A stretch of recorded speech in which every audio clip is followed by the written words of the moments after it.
So today we're gonna cook a pork chop. It is one of my favorite cuts of meat. You can get it practically anywhere and it's incredibly underrated. This is a simple recipe with a mustard cream sauce, and I am gonna show you a couple ways to elevate it. Let's get started.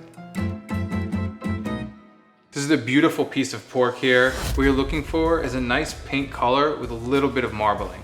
If you've got at least 6 hours, I'm gonna show you how to make a nice wet brine for your pork. But if not, don't worry, just season it regularly with some kosher salt. So I have my water here in a jar. It's about 2 cups, and a good rule of thumb is about 5 to 7% salt. So for this 2 cups, we're gonna put about 2 tablespoons of kosher salt, 1 tablespoon of cane sugar, tablespoon of dry thyme, teaspoon of yellow mustard seeds, a teaspoon of coriander seeds, and a tablespoon of black peppercorns. And you wanna mix it nicely until all of your salt dissolves. And it's much easier to do this in a jar before adding it into your container that you're gonna put your pork.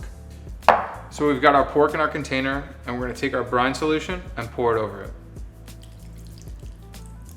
This brining solution will help add incredible flavor to your pork. We're gonna take this and put it in the fridge for at least 6 hours, but anywhere up to 2 days.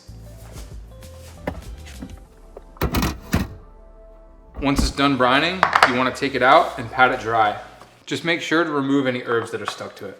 So it's important that you take your pork out about an hour before you're going to cook it to let it come to room temp. The reason you do this is because you want a nice even cook. You don't want the inside of your pork being freezing cold while the outside is getting seared in a pan.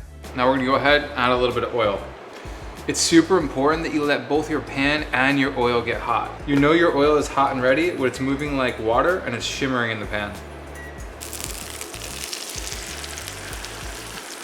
We're gonna sear this 2 to 3 minutes on either side just to get some color, because it's gonna go into the oven after. We're gonna take it and rest it on a baking sheet with a cooling rack. It's gonna look like this. Let's pop it into the oven at 375 until the internal temperature reaches 145. While our pork chop's in the oven, let's make our sauce. We're gonna pour off some of that fat. We're gonna leave about a tablespoon in the pan for your shallots and garlic. First, deglaze with half a cup of white wine. While it's deglazing, you want to scrape up any of those brown bits.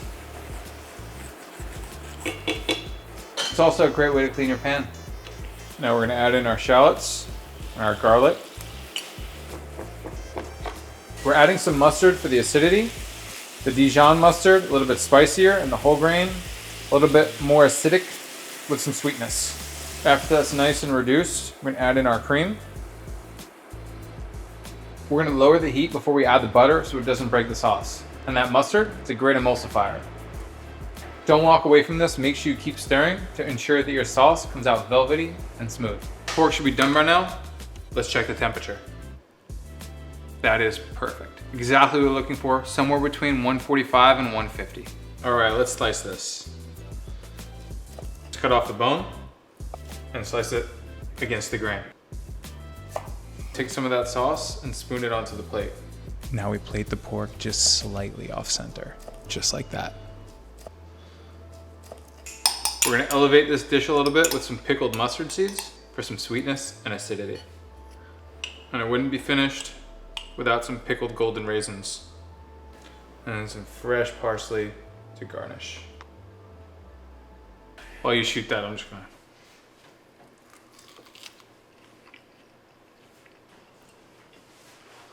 wow.